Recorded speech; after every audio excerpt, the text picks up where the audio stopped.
Hi, my name's Sean McLaughlin. I'm the CEO of Airframes Alaska, and we're going to do a quick walk around of the 4-place experimental we have for sale.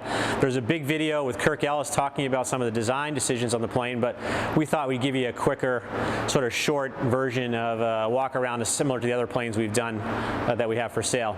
So starting right after the top, again, this plane has less than 50 hours on it. I think it's like 40 or 30, something like that. But the big design criteria for making this experimental 4-place was to practice with some of the door openings, gross weight, and then also how we are working with the controls. One of the big things on this is the dual stick controls. And the plane, since we were building an experimental, we played around with some other ideas in design as well. It served its purpose for us, and now we're just looking for a happy home for it. So like the 4-place STC, we have squared off wings. As required by the STC. In this case, we decided to go with the heavy-duty steel struts. When we were building this, we hadn't really come out with the aluminum ones yet, but we also felt like the heavy-duty rear would be a good addition on a 4-place. So this is our heavy-duty Alaska Airframes Alaska. Even I make the mistake. Airframes Alaska strut. Moving right along, we've got this on 35s. We also were testing out the Beringer wheel and brake system. Substantial weight savings on that, and that's what's installed on this aircraft. Airframes Alaska gear, heavy-duty gear, 1.5-inch gear with the side steps. The engine up front, get a sense for it. Again, pretty much a custom exhaust system on this engine, 180, I think testing out a little bit above that. You can look at the web for the exact numbers. We tried out a ground adjustable Whirlwind prop on this aircraft, so this has been an interesting thing to play with on this. You can keep it, you can take it off, whatever you want, but pretty interesting product.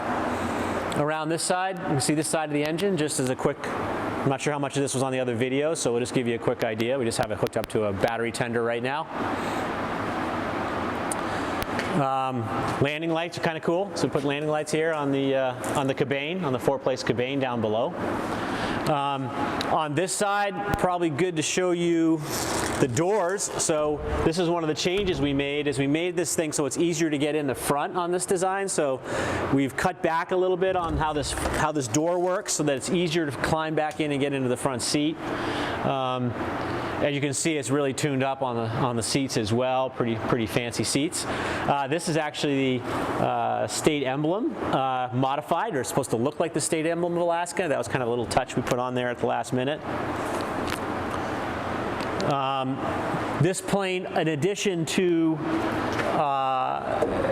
the squared off wings, we also have installed PSTOL flaps on, so an experimental length of PSTOL flaps, which is, apparently these are pretty powerful on this. I haven't, the couple times I've flown this, we didn't fully deploy the flaps, so I'm looking forward to doing that if no one buys it this coming May. We also played around with putting a baggage door on, kind of a mixed view on this. People love this baggage door. When they see it, they kind of go, oh, I can put a massive moose in there. Carbon fiber floorboards.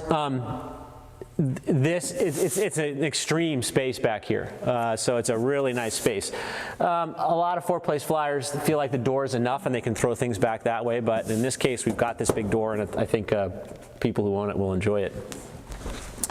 Moving right along, squared off tail feathers as required by the STC version of the 4-place. And moving back to here, we'll let Ryan take a picture of the cockpit, which is a pretty cool situation here. I'm just going to point out right now that PIC is left side, but we do have the sticks inverted right now. Actually, this plane will come with 2 sticks like the right-hand stick there. My machine shop is actually building me a second copy of that when we're pulling this one out. But there's full controls on both sides. You have mixtures and throttle in the middle. You have trim up top. And so, but a pretty nice cockpit. Down below, you'll also notice, so to give you a sense of this, we adjusted the throw on all this stuff so that forward throw and rear throw is it's pretty tight. It's a lot tighter than the original design was. We think this flies a lot better, a lot more like an original Cub, if you will. You'll notice we've got toe brakes Unlike, so we have different controls than a regular Cub. But you probably want to get a picture of that, Ryan, if you've got that all in there.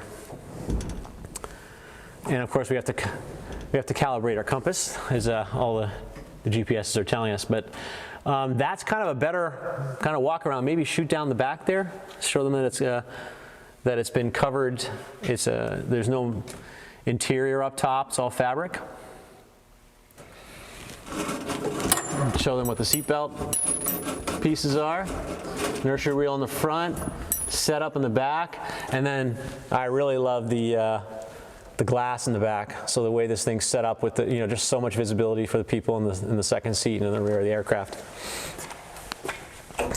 So that's just another bit of a walk around. That's what some people asked for. We thought that would be a good thing to do. Again, more information on all the details are on our website. Again, the aircraft is located in Birchwood, Alaska, if you want to come see it. Thanks very much.